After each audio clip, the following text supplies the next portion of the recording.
Afternoon! Mag-alauna na, tayo ay kakain. Kakain muna ako. Nagkakape ako. Ininit ko muna yung aking rice. Para kumain. Mayroon akong ginamos. Kakainin ko yun. Baka masira ba? Matagal mo kasi. Ayan. Medyo masakit yung aking lalamunan. Sabi ko mag-New Year ako nito na may nararamdaman sa katawan. Nagkaroon ako ng tonsil. Pagkatapos kong nilagnat ng 2 araw, ayan, ito na ang result. Kabango. Sayang kasi pag binigay ito sa akin, binigay lang ito sa taas, galing sa taas. Ayan, mayroon pa tayong konti. Siguro bukas ko ito kakainin kasi ewan ko lang. Kasi sabi nila, bukas is kami. Mag-hiking kami bukas. Ngayon, wala akong anong tawag doon? Wala akong pamalengke ngayon, so kakain tayo. Mag-aalauna na naman. Minesis ko yung busing ko. Sabi ko, pupunta ba ako ng palengke? Sabi niya, wag na. Siya na lang daw bibili. Kasi gusto nila ngayon is yung, ang tawag doon? Yung parang barbecue siya sa grilled. I-grilled namin siya. Pero dito lang sa loob. Pan fried grilled. Basta. Walang rice yun. Puro metas yung namin, main dish namin is siya, kamuti.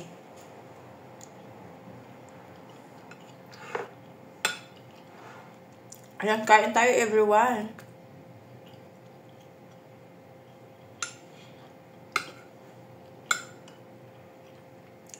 Medyo matagal-tagal na rin hindi ako nakapag-upload sa YouTube ngayon.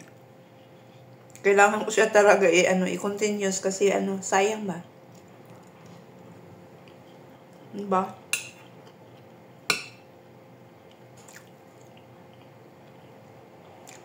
Sarap ng ginamos.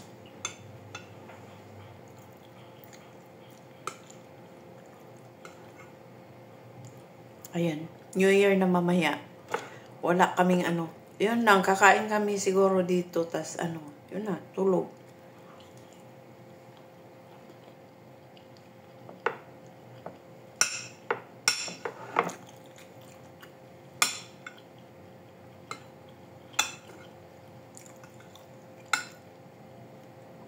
Hindi ko natanong kung kailan ko sasauli yung mga ikikip yung mga Christmas tree. Kasi yung sa baba namin, sa building na to, sa building talaga na decoration, tinanggal na kaninang umaga.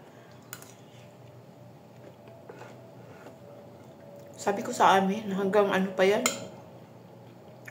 Katapusan ng January, diba?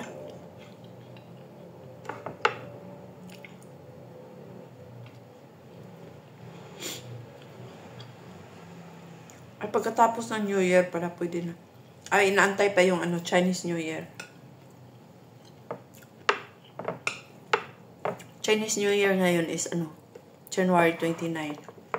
29, 30, 31 ata. Ganun.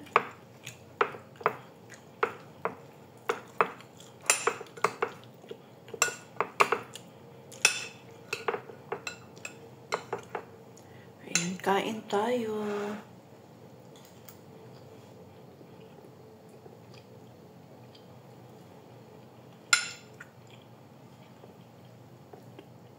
Siya nang bibili ng ng karne ng baka kasi excuse me. Inubo ako.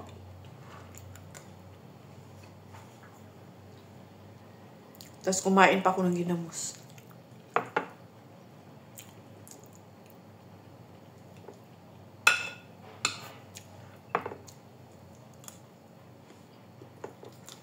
Ayan. Yung amo ko kasi lalaki, ano siya, mapili siya sa mga, about sa mga karni-karni ba. Gusto niya yung mafe-feel niya yung sarap. Kasi may mga parts ng body ng ano, ng meat na yun ang tulad ng mga tender ba. Gusto nila yun. Eh pag ako ang bumili, pag ano ang nakita ko, yun ang bibilihin ko talaga. Wala akong alam sa mga parte ng ano. May shop silang binibilhan na ito, ganito. Dito yan siya banda. Mga ganyan na ano.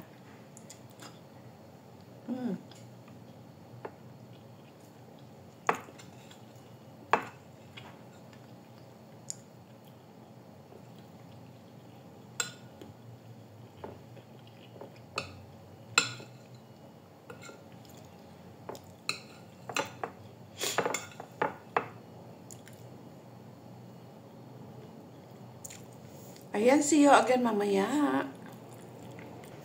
Ayan, tapos na tayong kumain.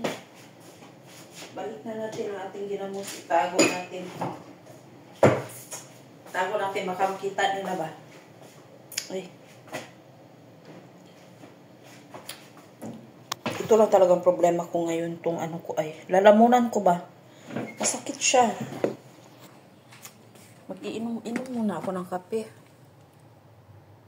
Very shiny ng ating mukha.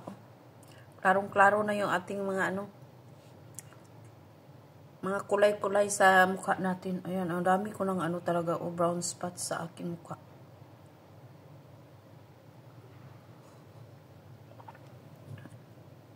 Ayan. Ayan, dito na naman tayo. Maglilinis ako ng sapatos ng ano ko.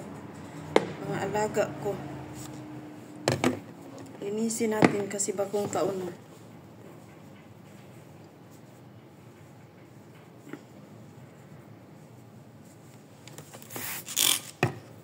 Sa aking pag-iisa. Nilaban ko na to. Ito yung nilaban ko. Itong kulay itim. Diba? Anoy. Nagpainit yung alaga ko. Na ano siya. Nalamigan. Ayan. Happy New Year sa ating lahat. Sana maging masaya at masagana ang ating bagong taon. Ayan. Magkaisa at magmahalan ang bawat pamilya. Yun naman ang pinaka-importante sa lahat. Yung magmahalan tayo, ang buong pamilya, good health, ayan. Yun ang pinaka-importante sa lahat. Yung magkaisa. Wala nang iba pa. Yung financial natin is ano lang yan siya. Plus. Magsikap tayo para kumita, mga ganyan. The most important talaga is yung ano, pagkakaisa, pagmamahalan, at good health. Ayan, abundance in life. Sa akin kasi, kawawa naman to, mag-iisa, pero hindi lang naman tayo nag-iisa, di ba? Marami tayong mga Pilipino na dito sa ano, sa ibang bansa. Nagtatrabaho, walang pamilya. Nasanay na ika nga. Kahit hindi tayo sanay, sasanayin natin sarili natin na ano, ganito. Ganito talaga ang buhay na ano para sa atin sa ngayon. Kaya kailangan natin magsikap para makapag-ipon, makauwi ng Pilipinas, na may ipon para ano, para hindi naaalis ulit. Ayan. Pero not easy pa rin. Hindi pa rin siya easy as an OFW, katulad ko. Siguro yung iba ay pinalad sa mga ano, mga ganito, mga abroad. Ako naman is, ano naman siya, laking tulong din naman. Pero ano ba, yung may mga problema talaga na darating sa ating buhay na hindi natin inaasahan. Kaya minsan, hindi umaayon yung ano ba, yung panahon sa atin. Pero huwag tayong mawala ng pag-asa.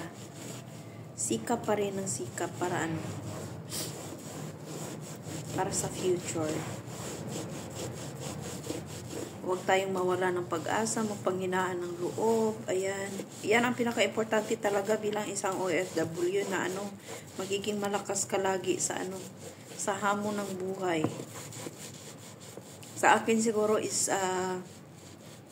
hindi naman siguro lahat ng ano, mga pagsubok ay naranasan ko kasi ano, every time naman kasi ang pagsubok ay laging nandiyan yan. Hindi yan mawawala sa ating buhay. Palaging nakadikit yan sa atin. Pagsubok, hindi naman sa araw-araw na pagsubok lagi. Pero, ano, isipin natin na ano talaga siya. Parte siya ng ating buhay. Katulad ko, ganito. Ilang taon na ako nag-a-abroad. Mahigit, mag-12 years na. Pero wala pa talaga akong naipundar na kahit ni isa para sa akin, sa ano ko, para sa akin, sa mga anak ko, wala talaga. Kaya ano, yun, yung mga nagsisimula, kailangan talaga na ano, very strict kayo sa ano nyo ba, sa goal. Isipin mo yung goal mo, bakit ka nag-abroad, bakit ka, anong pangarap mo. Hindi yung, ay naawa ako kay ano, naawa ako kay kanino, mga ganyan-ganyan. Wala kang mararating. Kahit ilang taon ka pang nagsusumikap sa dito sa ano, sa malayo, wala kang mararating sa sarili mo. Sila nakaahon na, tas ikaw wala. Ang dami mong na-miss na ano, na panahon sa family mo. Ako, ang dami kong na-miss na pagkakataon, mga taon para sa mga anak ko. Sa 12 years, no. 10 taon na ata, parang 10 taon na ata na ano. Hindi ko sila naalagaan. Kasi 8 years old pa yung ano ko, yung panganay ko ngayon 18 na siya, magna-19 na siya. So ano, matagal-tagal na din. Ang laki ng ano, pagkukulang ko sa kanila bilang nanay. Yun ang ano, yung nasa isip ko ba. Pero pag ako naman ang sumuko, kawawa din sila, di ba? Kaya isipin mo, pag may mga anak ka, nag-abroad ka, doon ka mag-stick, doon ka mag-ano sa ano mo, pangarap mo para sa mga anak mo, hindi sa ibang tao. Isipin mo yung ano mo, yung sarili mo. Kasi hindi sa lahat ng panahon may tutulong sa iyo. Ikaw lang mag-isa. Tulad ko single mom ako, wala akong katuwang. Ako lang mag-isa ang nagtataguyod sa sa pamilya ko. 3 yung anak ko, yun. Ngayon, mahirap siya, pero iniisip ko naman na kinaya ko nga noon na ginagatas ko pa sila. How much more ngayon na kaya na nilang kumain ng kanin kahit walang ulam, di ba? Noon kailangan mo talaga bumili ng gatas. Talaga yan siya priority. Ngayon naman is siya. Malaki din ang gastos ko ngayon kasi nasa kolehiyo na yung anak ko. Tapos yung isa nasa high school. Yung isa graduating. Mag-high school na din next year. So marami na tayong estudyante. 3 na yung estudyante ko next year. Kaya medyo matagal-tagal pa tong ko dito. Pagbabanat ng buto. Ayan. Okay lang naman tayo, magsikap tayo. Tapos sila din naman is magsisikap sila makatapos ang pag-aaral nila. Yun lang naman. Makita mo silang na successful sa kanilang pag-aaral. So, magiging masaya ka na din.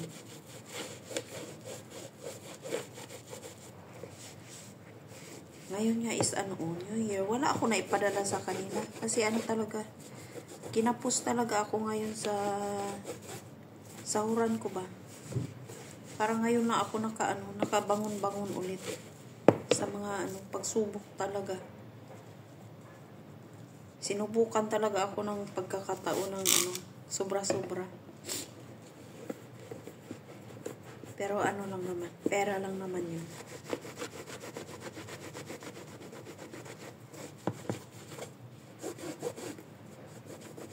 Kaya lakasan ng talaga ng ano, lakasan talaga ng loob. Noon susuko na sana ako, kaso lang yung prayers is the number one talaga na kinapitan ko yung mga prayers ba. Iiyak ka pero ano, kailangan mong manalangin talaga lagi. Ayan, wait muna sa ayan, sinipon ako grabe yung sipon ko ngayon. Masakit na yung tonsillitis ko.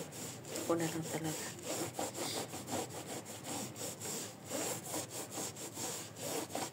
Ayun lang. Sa mga single mommy dyan, huwag kayong sumuko. Huwag niyong sukuan ang buhay. Kasi ang buhay is ano, ako dumaan din ako sa grabing pagsubok ng buhay ko noon. Maliliit pa yung mga anak ko. Tapos ang sa isip ko talaga, kakayanin ko kayang mag-isa. Na wala akong alam, wala akong trabaho, mga ganyan. Ganyan ang iniisip ko. Sabi ko, ano na lang, parang susuko na ako ba? Susuko na ako sa problema. Pero, praise God naman, hindi dumating sa buhay ko ang ganyan na ano, na solusyon. Ang solusyon na yan is ano, pagsisisihan mo rin. Pag sumuko ka, kawawa, isipin mo yung mga ano, mga taong iiwan mo. Mga anak mo, mas kawawa sila pag iniwan mo. Magiging selfish ka sa ano. Sasaktan mo yung mga mahal mo sa buhay, yung mga anak mo. Alam ko ano siya, mahirap talaga kasi pinagdadaanan ko yung iiyak ka araw-araw, nadaanan ko yan. Araw-araw, gabi-gabi. Pinagdaanan ko yan. Yung wala kang malapitan. Pero noon naman talaga is andun yung mga ano ko, yung mga magulang ko na nakaano talaga sa akin. Sila yung nag-aalaga ng mga anak ko. Pero ayokong i-end up ba na ano, magiging kawawa yung mga anak ko in the future. Paano na lang, matanda na yung mga parents ko, ganyan. Tapos paano na sila? Hindi pa nila kayang mamuhay mag-isa. Mahihirapan sila. Kaya sabi ko, kaya ko to. Challenge ko pa yung sarili ko. Sabi ko, problema ka lang. Kaya ko to. Ganyan ang sasabihin nyo sa sarili nyo. Kaya ko to, kaya ko to. In God's grace na ano, yung prayers, iiyak ka na ano, nagpe-pray ka, yun talaga ang pinaka-powerful talaga na ano mo, na power pa, sandata mo ba sa buhay. Alam nyo yung pinag-pray ko noon na ano, alam ko Panginoon na ano, ikaw ang nagbigay ng mga problema na to sa akin. Pero alam ko kakayanin ko kasi andyan ka. Alam mo yun na ano, namatayan ako ng anak noon. Simula noon hanggang sa paghiwalay namin ng asawa ko. Yun, hanggang sa namatay siya, namatay yung nanay ko. Magkasunod silang namatay ng nanay ko. Nauna yung nanay ko, tas 2 weeks, after 2 weeks ng pagkalibing ng nanay ko, siya din ay namatay. Ganyan kahirap yung ano ko, yung pagsubok na binigay sa akin na ano, ng Panginoon. Sabi ko sana Lord this time naman, sana magiging masaya naman ako, sabi ko sa sa sarili ko. Pero kung may mga problema naman na na darating sa buhay ko, sana makayanan ko ulit yung pagsubok na binibigay mo. Mga ganyan lang. Kasi hindi ako nag-e-expect ng hindi ako nag-e-expect na palaging masarap ang buhay. Ine-expect ko lagi na sa buhay is magkarugtong talaga ang problema. Problema, pagsubok, kasiyahan, andun talaga yan. Hindi talaga mawawala yan. Hindi maghihiwalay yan. So, nasa pagdadala natin yan. Okay na yan, iiyak tayo. Iiyak tayo with prayers. Ayan. walang mawawala sa atin na ano. Kung may mawawala man, isipin natin na yun ang way ng Panginoon para sa atin na magiging matatag tayo. Yung mga problema, sabi ko noon na-realize ko, sabi ko, bakit mo ako binigyan ng mga ganitong problema, yung iwan ako ng asawa ko, yung wala akong trabaho, mga ganyan. Tapos mahihain ako noon. Parang sabi ko, kakayanin ko kaya to mga ganitong mga pagsubok sa buhay ko.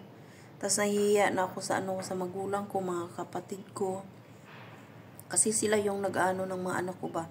Sila nagsusupport. So ako naman sabi ko, kailangan ko talaga makapag-abroad, ganyan. So dinadahan-dahan ko yun, step by step yung pag-process ko ng mga papers. Hanggang sa, blessed naman ako ng Panginoon na makatrabaho. So, laking tulong talaga siya hanggang sa lumaki yung mga anak ko. Hanggang ngayon, sabi ko, praise God, sana makapag-ipon na ako para makabawi man na ako sa mga anak ko ba. Ayan. Yan ang aking hindi ko sasabihin success ko, pero kasi marami pa akong pagdadaanan pa in the future, sabi ko. Siya, step by step siya na hindi na katulad dati na ako, parang nabaon ako ba? Nabaon ako sa lungkot, nabaon ako sa yung hate ba? Hate sa puso ko. Nabaon ako doon. Yung tipong ayaw mo nang sumaya. 'Yun. Gusto mo na lang isipin na okay, problema, mga ganito. Pero ngayon, na siya, nababalance ko na yung lungkot at saya na pinagdadaanan ko sa ngayon. So, ayan. Sa mga mamis dyan, ako 3 anak ko, pero kinaya ko. Ayan. Sa simula lang naman, grabe, ang hirap sa simula. Alam kong iiyak kayo. Araw-araw talaga yan, straight. Walang pahinga yan. Straight talaga yung iyak mo. Pero, sa kalaunan, hindi siya buwan, hindi siya taon. Pero hindi mo mamamalayan na parang nawawala na yung mo, yung pain, nawawala na yung galit sa puso mo. Mga ganyan ba? Sabi ko nga, na-surprise ako, sabi ko, I feel I feel bitter na ngayon, sabi ko sa sarili ko. Parang feel ko na masaya na ako. Yung ganyan. Hindi talaga siya on the spot na mawawala. Pero in the process na, kailangan mo lang talaga ng patient. Ayan, patient talaga. Sa pag-aantay ng ng good things sa ating buhay. Hindi naman siya lagi na puro problema na lang. Di ba? Teka lang, mag-ano muna ako. Ibabalik ko muna itong mga lininis ko doon sa labas. Ayan. See you again mamaya. Dito na naman tayo sa sa bathroom. Dito tayo sa washroom ng ating mga busing. Kasi kailangan natin linisin yung mga salamin dito sa sa loob. Kasi New Year na mamaya. Kailangan maging malinis ang ating kabahayan. Ayan, handa na ang Pilipinas ngayon sa kanilang Noche Buena. Anong tawag doon? Pagsalubong sa bagong taon. Hindi ako nakapadala sa family ko kasi wala akong pera ngayon. Sa ados pa yung ko, sahuran ko. So, mag-aantay sila. Mag-aantay ang family ko. Kahapon, 1,000 lang talaga yung pera ko. Sabi ko sa anak ko, bumili ka kung anong gusto nyong dalhin doon sa tita nyo kasi doon sila doon sila sa salubong ng bagong taon. Ayan, ang binili daw niya is macarons. Magkano lang naman 1,000?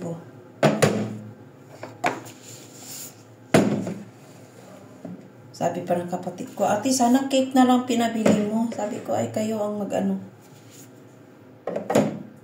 Sabi ko, siya ang pinapili ko kung anong gusto niya bilhin. Parang nahihilo ako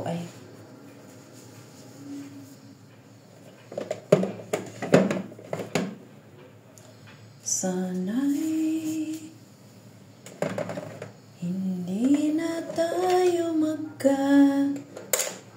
magkalayo.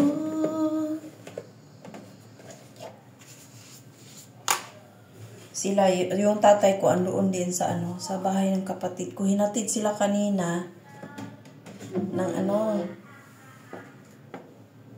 nagmaniho yung tatay ko ng niya, motor, anong tawag doon? Yung tricycle ba?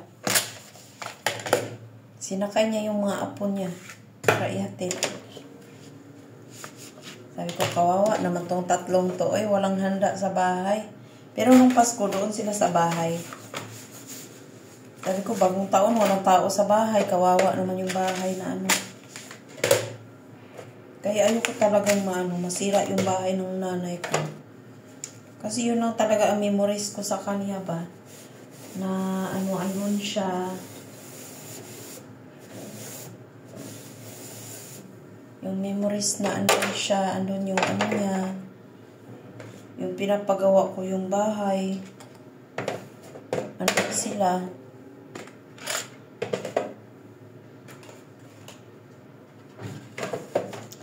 Iba yung pakiramdam ko. Parang nahihilo ako. Ano ba kinain? Kinain ko is lang. Yung rice. Or nabusog lang ako. At kung bukas, linisin natin yung kanyang Kasi di ko na nalinis itong mga loob-loob ng loob-loob ng kanyang mga cabinet dito sa sa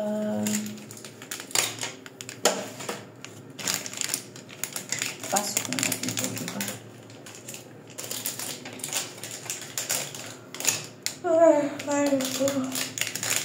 Ito hindi naman kanya ginagamit ko.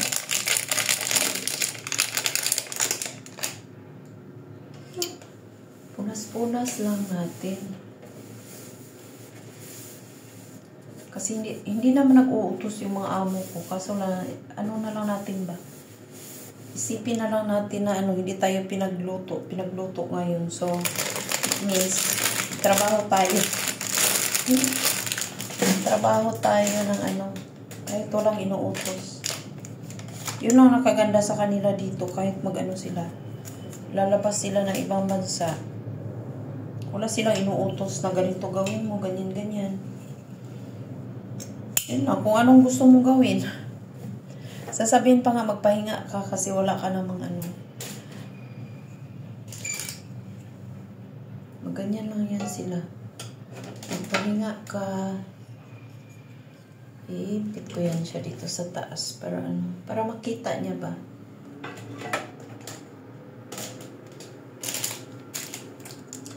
Sakit talaga lalamunan ko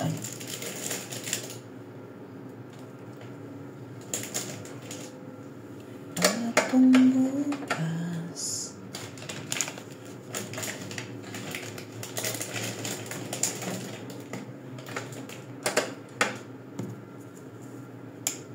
Ganyan lang siya. Ayan, linis ako dito sa dito sa ng mga alaga ko para malinis ang buong paligid ng isang taon. Buong taon pala. O, diba? Operation linis tayo ngayon.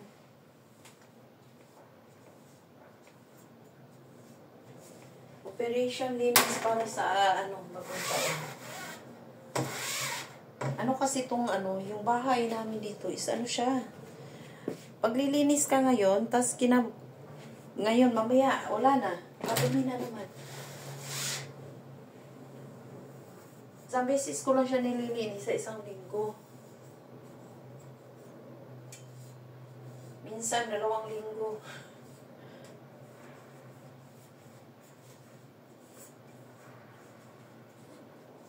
Kasi pag di mo nilinis, ay punong-puno talaga siya ng mga balahibo ng alaga ko.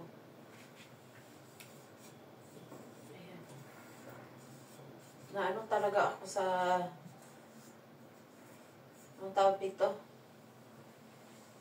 Naantok ako sa ano ko, sa araw ko ngayon. Anong oras na ako natulog? Mga 12 ata yun higit. Or magwawa na. 1 o'clock. 1 o'clock na ng madaling araw ako nakatulog. So, ayan. Ayan, medyo mataas na ang aking video at ako'y ayan, dito na tayo magtatapos na ating video kasi medyo mahaba-haba na Ayan, thank you sa inyong lahat, sa aking mga subscribers. Ayan, ingat po tayo lagi and Merry Christmas sa ating, tapos na pala ang Merry Christmas natin. Happy New Year sa ating lahat. Ayan, Happy New Year everyone. Ayan, ingat po tayo lagi and naway ang love ay laging nandito sa ating puso at sa ating kapaligiran. Ayan. Ingat po tayo lagi and God bless everyone. Bye for now. See you on my next video. Don't forget to like and comment down below. Ayan. Bye-bye.